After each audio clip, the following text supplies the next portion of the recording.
welcome to all of you. We had a very, I think, helpful discussion about our prioritization of East-West Rail, West-East Rail. The conversation ensues, but most importantly, what's significant about today is that we had the rail administrator here who's been just terrific to deal with Meredith Schlesinger, and Andy Koziel, who's going to be the individual who is going to shepherd this project through. It's another huge step in the right direction, a reminder that Joe Biden's infrastructure bill, which emanated from the Ways and Means Committee, is now coming to allocation. You're already starting to see some of the traffic congestion in places because the money has now moved a bit beyond the planning stage and onto implementation. So we are in broad agreement here from the delegation that showed today, and it was a terrific turnout, as to making this our #1 priority for economic growth here across central and western Massachusetts. We think that the more than $9 billion is going to come to the state. And remember, that $9 billion is not a substitute for the annual allocation. It's in addition to the annual allocation. The governor of Massachusetts has broad discretion as to how this is being done, and I want to say Maura Healey's been terrific. She is responsive. She has made this a priority. She stood under the clock with me, although we were looking in the other direction at the time, as we announced a $108 million grant that I believe is already underway. And what I thought I would do is to introduce Meredith Schlesinger. She has broad responsibility for this. And again, one of the highlights of my time in public life has been responsiveness. And I still think that getting back to people and answering questions is a big, big deal. So we'll hear from the rail administrator first, and then we will hear from our additional guest. Meredith?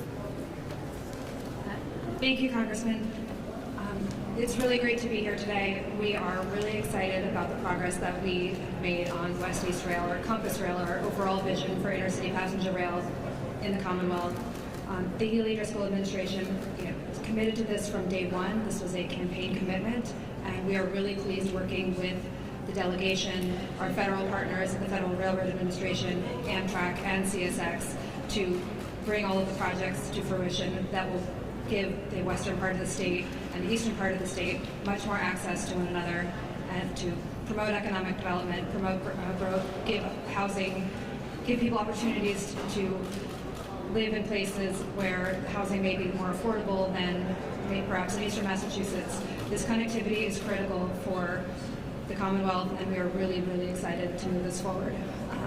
I'm joined by Andy Koziel, who we've hired as the West-East Rail Director. He comes to us from the Rhode Island DOT. He's actually been at MassDOT for over a year, almost a year, working with the Rail and Transit Division, and we're really, really pleased that he's been able to join us to bring these projects forward. So. Thank you, Meredith, and thank you, Congressman Neal, for inviting me out here. I really appreciate the opportunity to meet with the legislators in Western Mass to talk about, well, first to introduce myself and to talk about some of the projects that I have under my current new role.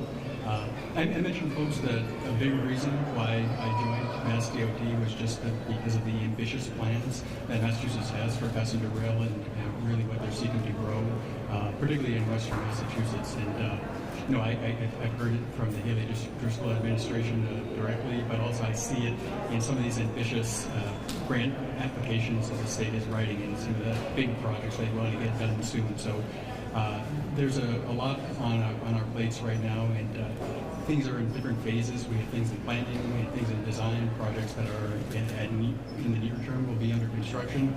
So real visible progress is going to be seen soon. And I'm happy to be a part of it, and I really appreciate the opportunity. So I just would also remind all that the planning is underway in places like Palmer and in Pittsfield.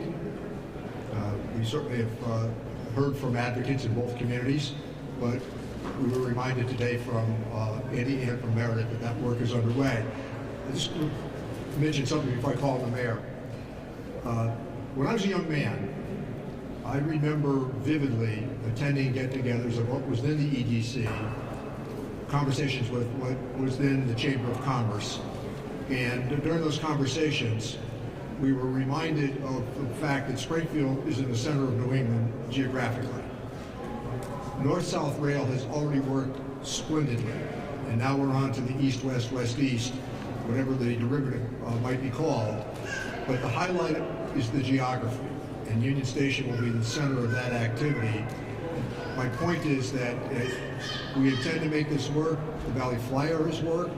We're talking about Albany, Pittsfield. This is a big deal. And I think that you have to think big in this business because rail is becoming, once again, very popular across the country. And we want to make sure that Western Massachusetts and Central Massachusetts, that they are full participants and partners in this endeavor. And speaking of Springfield being the center of his universe, the mayor of Springfield. Sorry, Dominic? Thank you very much. Thanks, Richard. Thank you very much, and again to Congressman Neal. I always, anytime we're at Union Station, the house that Neal built, to Andy and Margaret, thank you, and to the delegation, the western part of the delegation, state delegation that came here. There's been major progress that has been made. 2 million people. Amanda Pham, my executive director of the SRA, indicated 2 million people have come through Union Station last year.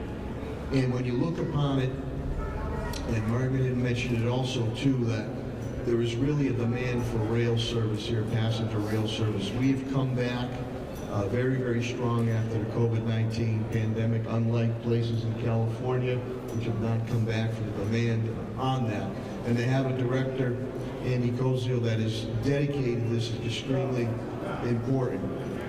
Look forward to Springfield, Worcester, Boston, hopefully by 2030, and we're going to continue to fight for our colleagues in the Berkshire part of the area, from Pittsfield on.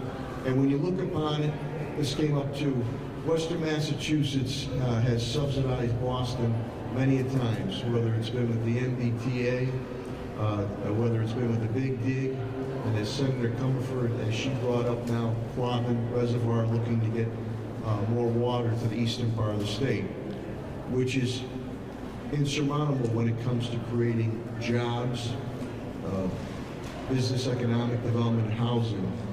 We just ask, I know Congressman Neal fights for it, I know our delegation fights for it, and Governor Healy and Lieutenant Governor Driscoll have been great for our continued fair share here in Western Massachusetts. But this is going to come to fruition, and we appreciate the efforts of Congressman Neal on the federal level, President Biden, on the infrastructure money, $9 billion coming to the Commonwealth of Massachusetts. So the plans are moving forward, and I look forward to be able to say to everybody, all aboard.